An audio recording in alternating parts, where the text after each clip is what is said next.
see what they can do to improve their status in their own lives, however that looks, whether it's a better job, more opportunities, grow their business, looking for a new career path. You bring all these growth seekers here who are looking to improve their life, or they're currently, maybe it's just improve their mental health or their well-being. So thank you for bringing everybody here today. And so it's true. I get paid a lot of money to actually travel around the world and speak and teach specifically on mental health and how that relates to business. But it didn't always end up that way. 17 years ago, I was actually homeless, living in my car. It's because I experienced a traumatic event and I just kept covering it up. My deployment to Iraq, I just covered it up. Another traumatic event as a civilian, and I just covered it up. It's a really amazing statistic that I found is that 85% of employees report dealing with workplace conflict, and 40% of managers' time is spent resolving that conflict, cleaning up after an employee crashes out, as they say. This costs organizations over $300 billion annually. Now, I remember when I came back from deployment, I just stuffed all that stuff away and went right back to work. I get really good jobs, but I wasn't good at keeping them for very long. Remember, I had probably one of the best jobs that I'd ever had. I love this. I started out as a salesman at a car dealership, setting records. In just a few months, they promoted me to actually being the sales manager. And I grew that team to be the most profitable team in the whole company. We were setting records not locally, just here in the Pacific Northwest, but nationwide. We know how to build resilient, high-performing teams, but I wasn't managing my own mental health very well. And it didn't take too long before that started to seep out in the edges. And the once golden boy of the company, the one who was setting records and building incredible teams, I was fast-tracking myself to be the next CEO of that company. I found myself terminated. Not because I couldn't do the job, but because nobody really wanted to work with me. Now, my team was great and they loved me. Everybody else outside of that immediate circle couldn't stand me. It was really difficult to work with, causing conflict that the company just couldn't control. Now, maybe you've never been terminated from a job or had to deal with being fired, not for poor performance, but for poor attitude. But I'm sure that everybody here has had to deal with an employee just like me. Somebody who was constantly lashing out, constantly overreacting, and they were probably a high performer, but at some point you had to let them go because they just couldn't emotionally regulate. Now, I believe that people need to be trained in trauma-informed care because most people aren't just overreacting or crashing out. Those aren't bad people. They just haven't been taught how to emotionally regulate. And I think back to that employer that terminated me. They weren't a bad employer. Next slide, please. They weren't a bad employer. I just don't think they knew how to help somebody like me. Somebody who had a tremendous amount of emotional damage. And we've all seen the memes. Stephen who, he is a famous YouTuber and comedian, and he has a great bit went completely viral. It's him in a suit jacket sitting on a couch, and he takes off his shoe and he slams it on the ground and he says, "Emotional damage." And this is usually right after they show a video of somebody totally crashing out. So you may have not ever been that person who's crashed out, but we've all seen it happen. Or you've had to be there to clean up the mess once it did. Next slide. Now, I've been taking everything that I learned from that moment. That led me to lose my job, my girlfriend, and end up homeless, living in my home. I started to learn about the brain-body connection and what happens when we overreact. And that's been a major contributing factor to my success in the future. Now, I've taken everything that I've learned and I started to help myself overcome those traumatic moments, learning about the brain-body connection. I believe that's the key. People need to be taught trauma-informed care. What's happening inside the body when you're having that emotional overreaction. I started a small company, janitorial company. Just me and one other guy scrubbing toilets in the middle of the night. And over the last 17 years, I've grown that company to have over 150 employees and be in the top 2% of small businesses. I've started 4 other companies and now speak all over the world, teaching people these same principles that I learned. One of the major contributing factors is teaching this to my employees, teaching them how to emotionally regulate and help those who may be struggling with their mental health. Not as counselors, but just as a concerned ear to help them get to the professionals that they need. Doing this, I've been able to reduce my company tremendously. Now, the national turnover rate in America is 47%, but in janitorial, it's 300% because nobody said, I want to be a janitor. So it's a very transitional job for me. But by teaching my employees this, making it fundamental for my managers and my leaders to know how to handle these situations, we reduced ours down to 67, which is 4.5 times less than the national average for our industry. It's been a major contributing factor to our success. So today, I'm going to teach you what happens during one of those emotional crashes. And one thing you can do to rescue that person before they go over the edge. So, next slide, please.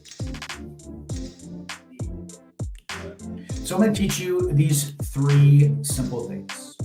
Your survival brain, which is the primary way of thinking, hijacks your nervous system and causes depression. I'm going to teach you a little bit about the thinking brain, which is your rational way of thinking, planning, and having favorable outcomes. And lastly, I'm going to teach you regulation. I'm going to show you how to prevent those emergencies from ever even happening.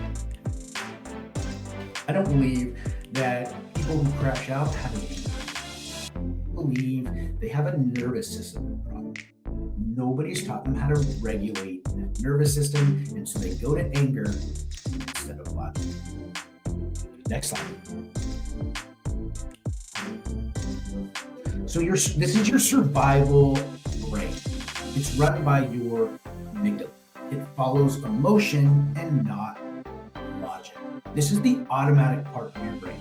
As soon as it detects a threat, it fires off the amygdala, flooding your body with adrenaline and cortisol, causing you to overreact. This part of the brain is amazing. It's actually designed so that you can stay alive.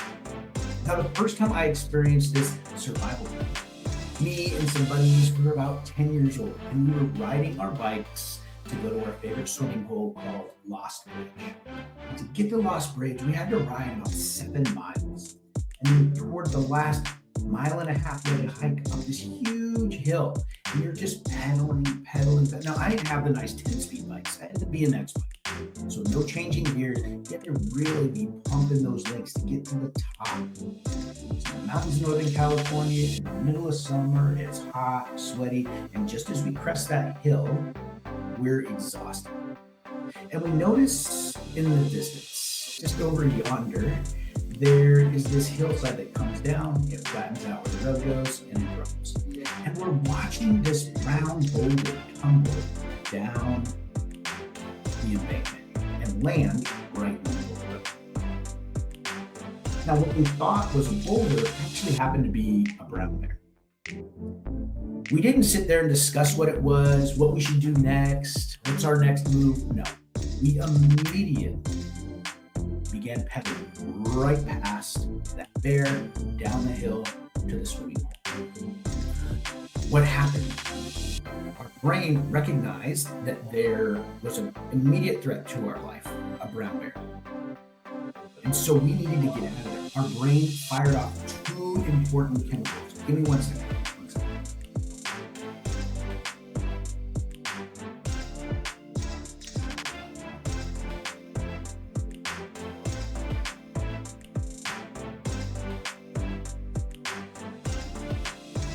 Apologize for that, guys. Had to quiet the guys next door. So what happened? It's all good. You're doing great, sir. Q. Hey, I'm like, hey, I don't usually use this office, so I had to go next door and be like, hey guys, let's bring it down just a little bit. So what happened in that moment is our brain fired two amazing chemicals, cortisol and adrenaline. So cortisol, it coats the synapses of your brain, reducing your ability to process information because it wants you hyper-focused on the threat, which is good. Then it fires off adrenaline, which is like a superpower for your muscles, so you can run faster or fight harder. That's exactly what we did. We pedaled our little hearts out. Even though we were totally exhausted from going up the hill, it didn't matter. We pedaled like crazy to go past the bear and down the hill.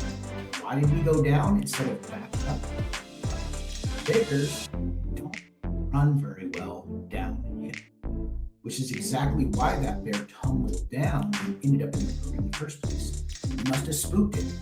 3 kids on bikes being loud spooked the bear coming down the hill. It didn't move well, so it tumbled down and ended up right in. That's when the survival brain works really, really well, because it reacts in milliseconds. It doesn't assess, is this a threat? Is it not a threat? Am I just imagining it? It doesn't even care. It just fires the chemicals to prepare you to fight. When activated, your whole logic center in your brain is completely minimized. And it only gives you those 3 options, because its only job is to keep you alive. That part of the brain is our most primitive. They call it the lizard part of the brain, because it only has those 3 different options to it. Now, there's a couple other, the fight, flight, and freeze, and then there's a new one that they looked at that says what you'll try to do is accommodate the other person. You'll try to get them, if it's an individual, get them to calm down, so you'll appease them. It's another common trait, is just to appease whatever the threat is to preserve life. But there's not a lot of options available to you when you're in that survival mode. And that's why people crash out, because the minute that something threatens their life, their job, their person, maybe it's just their ego, that person becomes a threat. So they will overreact, not necessarily because they're a jerk, but because as soon as that amygdala got activated, they didn't know how to regulate it and go back to the logical mind. And that's why we see people crashing out all the time online, because something in their environment looked like a threat. So what do? They allow the amygdala to take over, shut down rational thought, and you see them getting in fights in the Waffle House, getting in fights in the mall, getting in fights in their jobs, because they don't know how to emotionally regulate. Yes. Now, the next part of the brain is our thinking brain, or our rational brain, our cognitive thought. That's what this is really called, cognitive. This is where reasoning and judgment and impulse control live. This allows us to make long-term decisions that are going to benefit us at a more favorable outcome. This is how humans have stayed alive, by being in community with one another, because we have this logical thinking brain, and we know that we're more powerful together than we are together. It helps us to plan for future outcomes. Now, this part of the brain is really cool. It evaluates the situation instead of reacts. So how do we get from the emotional brain to this logical brain? There's got to be a bridge. And there is. There's a switch between emotion and rational thinking. It's called the ACC, the anterior cingulate cortex. Now, your thinking brain, it allows you to pause before speaking, consider consequences, regulate emotional impulses, solve problems logically, and align your actions with your life values, where you get to lead instead of just react. But to get there, we've got to turn it on. Because as soon as that amygdala fires off, those emotions, those thoughts, those feelings overwhelm us. If we don't know how to turn the ACC back on, we're going to be stuck in that lower form of emotional thinking. So the ACC, this will detect emotional conflict. It'll help you reduce and redirect your attention from the emotion, creating impulse control, and it signals you when you feel triggered and allows you to pause and find a better way forward. Now, here's what you can do to turn this on. In the moment, it's really, really difficult, super difficult. So you've got to train yourself before you get to that moment. So there's a couple things that you can do to build up resilience so you can turn that switch on when you need it. One of the things is after a situation where you have that heightened state of emotion, where you feel uneasy, is you simply name that emotion. And I get it, I know, it sounds really, really simple, but it's simple, it works. A few weeks ago, my daughter and I were at a T-Birds game. We love hockey, absolutely love it. We're season ticket holders, and we have been for the last 6 or 7 years. This night, we were playing the Portland Winterhawks. They're our biggest rival. So the crowd was packed, it was loud, and the play was ferocious. I just love the sound of that puck as it slaps across the ice, sails down to the other end, and crashes against the boards.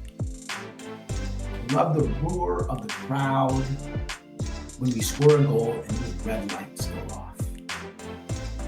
I love the chants and the songs that we sing as our team marches on the pitch. We absolutely love that time. But this night, the play was a little too rough. And one of our guys took a really bad hit from behind, crashing against the boards. Immediately, his body crumbled and he hit the ground. The refs went over there and tried to shake him to bring him back, but they couldn't.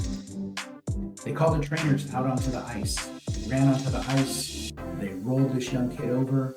He's laying on his back, looking straight up. They check for a pulse, and they check for breathing, and they find neither.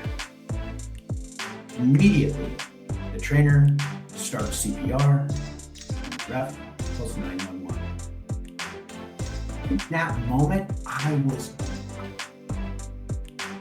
was 6,000 miles and 20 years away, standing in the sands of Iraq.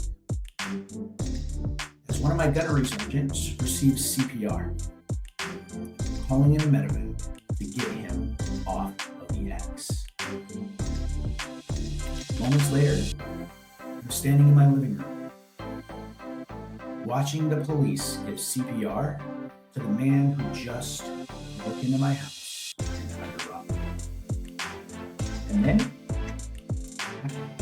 in my seat, in that game, watching as they wheeled this kid off the ice. What happened in that moment? My brain recognized something that had been a threat. It played those things right back, showing me that it was a real threat. I needed to get out of there. So I felt like jackrabbit right out of that room and leaving and never coming back to another game. But I didn't, because I learned how to emotionally regulate. My daughter, she learned it too. So immediately she went and got some snippets. So I'm going to share with you guys right now one thing that you can do that's going to help you emotionally regulate in the moment. Eat something sour. We brought snacks back and we ate those, and we were able to watch the rest of the game because I was able to bring myself down out of that emotional tension. I didn't feel like jackrabbit anymore because the sour candy, what that does is it introduces a new emergency into the brain, which is citric acid burning my tongue.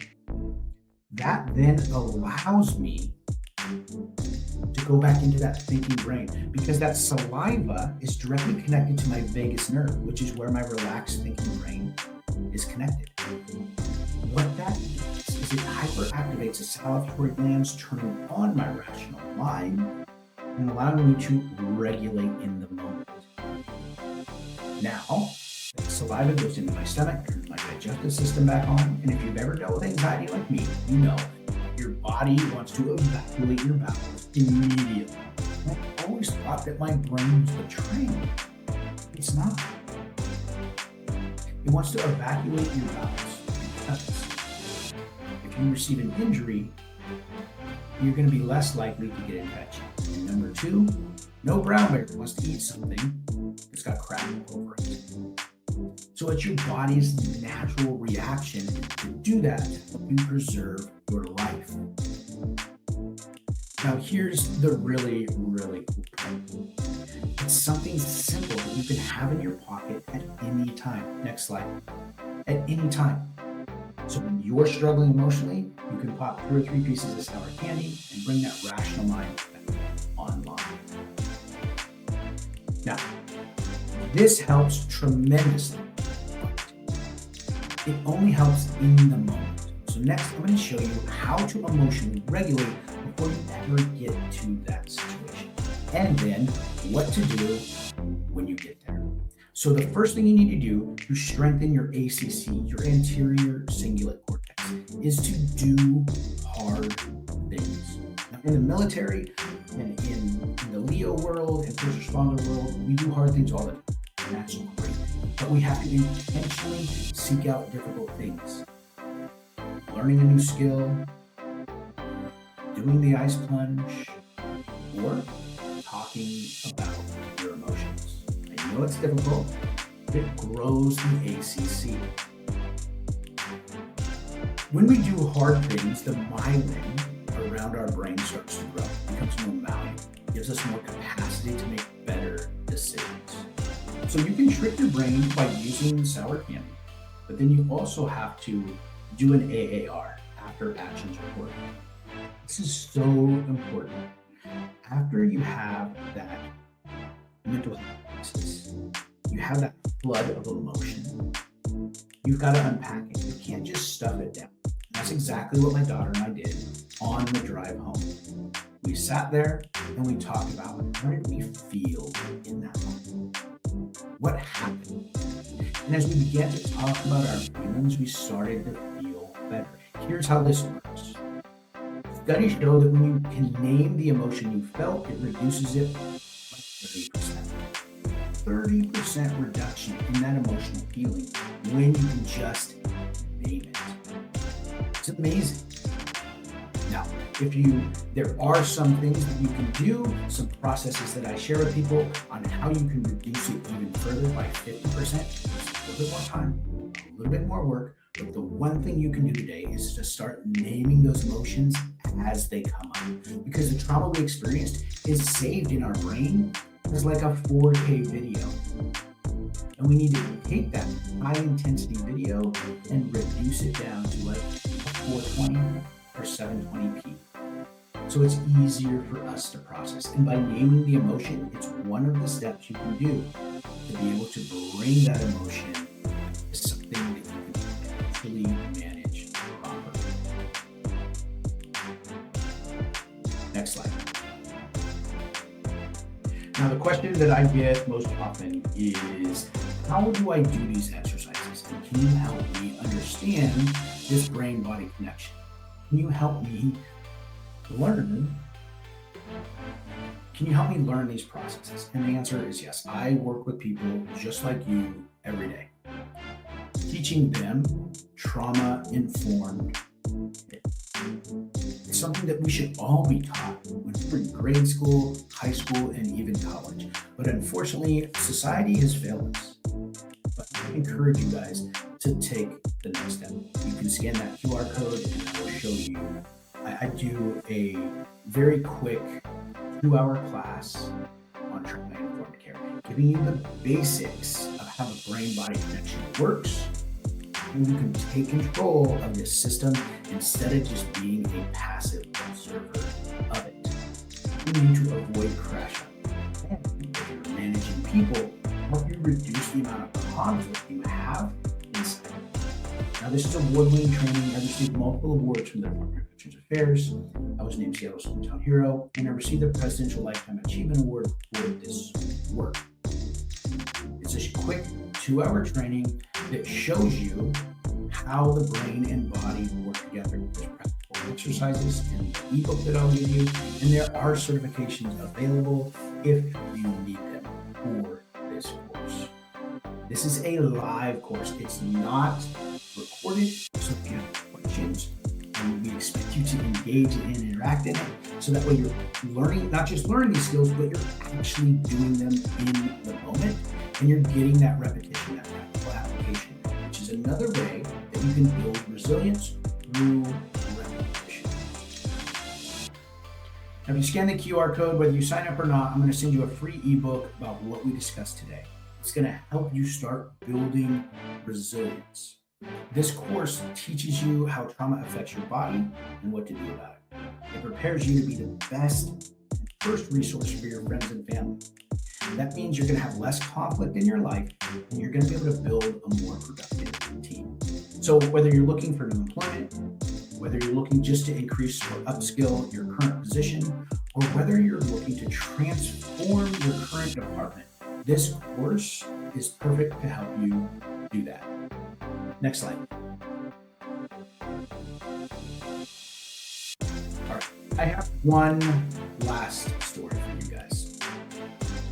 A few years ago, I was working in Cambodia with my nonprofit. I take veterans all over the world, churches and schools, orphanages, dig wells, and I teach them there's healing through serving God and serving their community. When we went to Cambodia, we were building a children at risk center that helps prevent of children. And when we were there, we hired a bunch of locals to come and work with us to build this center. And these guys were using some of the most ancient tools that I had ever seen. And as you can imagine, progress was painfully slow. But we had brought some battery operated tools. We educated them on how these tools work, and then we empowered them by giving them the tools and letting them start to use them. And then we encouraged them as they began to build faster and better than they ever thought possible. And so maybe you're sitting here today and you're like those workers in Cambodia. You've been working really hard to build your team, build your resilience, but sometimes progress can feel painfully slow. Maybe it's not about working harder. Maybe it's about getting some new tools. All right, you guys. Have a great day. I'm Sergeant Q. Sergeant Q, that was amazing. I'm telling you, absolutely amazing. The comments were flurrying in. I know you got a busy day for you, but if there's any way, I can take a couple questions if people have questions. Sure. Yeah, and we are doing breakout sessions at the end. I don't know if you have the ability to even if you could come back. Sure. What time would that be? I would say, well, we are behind on time. Why don't you just send me a message? Send me a message. I will. You're going to do Perfect. breakout. And if I've Perfect. got some time, I'll jump on here. I'd love to answer your guys' questions. If you guys scan that QR code, I also do a free weekly mental health group where it's totally free. You guys come in 20 minutes and I talk about one specific thing. So if you click that, I'll send that to you. You can also check out the Mental Health Janitors. It's a podcast that I do. You can find it anywhere your podcasts are found. The Mental Health Janitors, where we help you clean up the mess in your head. So you guys can always connect with me that way, or contact Luke. Luke and I chat on a regular basis. So if you forget all of that stuff, just find Luke. I'm on the Veteran Coaching Network. I'd love to be able to help you guys take your careers and your life to the next level. I think there's one question or something in the chat. I just want to check for you. Oh, awesome. James wrote some great stuff. Hey, James, thanks for coming, man. I really appreciate it. I'm telling you, you have impacted so many events here today. It's absolutely amazing, and I really appreciate it. So I'll text you, Sergeant Q. I appreciate your effort and hard work. All right.